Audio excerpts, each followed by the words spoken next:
ஒரு சூப்பரான இட்லி பொடி எப்படி செய்யலாம்னு இந்த வீடியோவில் பார்க்கலாம். இது ரொம்ப ஈஸியான மெத்தடில் பண்ண போகிறோம். வாங்க வீடியோக்குள்ளே போகலாம்.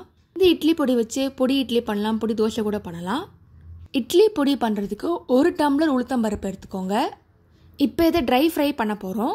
பொடி எல்லாமே ட்ரை ஃப்ரை பண்ணணுங்க, அப்போ தான் நைஸாக இருக்கும். ஒரு பருப்பு தனித்தனியாக ட்ரை பண்ணணும். ஏன்னா ஒரு பருப்பு சீக்கிரம் ட்ரை ஆகும், சில பருப்பு லேட்டாக ட்ரை ஆகும். நீங்கள் ட்ரை பண்ணிங்கன்னா பருப்போட கலர் சேஞ்ச் ஆகும். பாருங்கள் டிஃப்ரென்ஸை.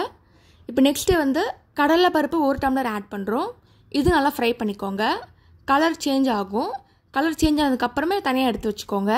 இப்போ நெக்ஸ்ட்டு மிளகா எடுத்துருக்கோம். மிளகா 1 டம்ளர் எடுத்துக்கோங்க. மிளகா காம்போடு இருக்கணுங்க, ஏன்னா சீட்ஸ் எல்லாம் வெளியே வரக்கூடாது. இப்போ இதெல்லாம் ட்ரை பண்ணிக்கோங்க. இதுவும் தனியாக எடுத்து வச்சுக்கோங்க. இப்போ நெக்ஸ்ட்டு சீரகம் ஆட் பண்ணுறோம். 1 ஸ்பூன் சீரகம் ஆட் பண்ணிக்கோங்க. 4 பூண்டு ஆட் பண்ண போகிறோம். பூண்டு தோலோடு இருக்குங்க, அப்போ தான் தனி ஃப்ளேவராக இருக்கும். நெக்ஸ்ட்டு கருவேப்பிலை ஆட் பண்ணிக்கலாம். இப்போ எல்லாத்தையும் சேர்த்து நல்லா ட்ரை பண்ணிக்கோங்க. இப்போ இது ட்ரை ஆகிடுச்சு. இப்போ இதுவும் தனியாக எடுத்து வச்சுக்கலாம். இப்போ தனியாக வச்சதை வந்து நல்லா ஆறணும். ஒரு 10 நிமிஷம் நல்லா ஆறட்டும். ஆறுனதுக்கு அப்புறமா மிக்சியில் போட்டு அரைக்கலாம். ஒன்று ஆட் பண்ணிக்கோங்க.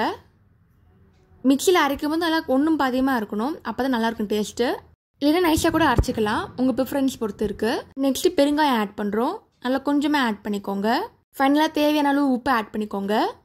இப்போ நல்லா போட்டு மிக்ஸ் பண்ணிக்கலாம். இந்த மாதிரி பொடி வரணும்.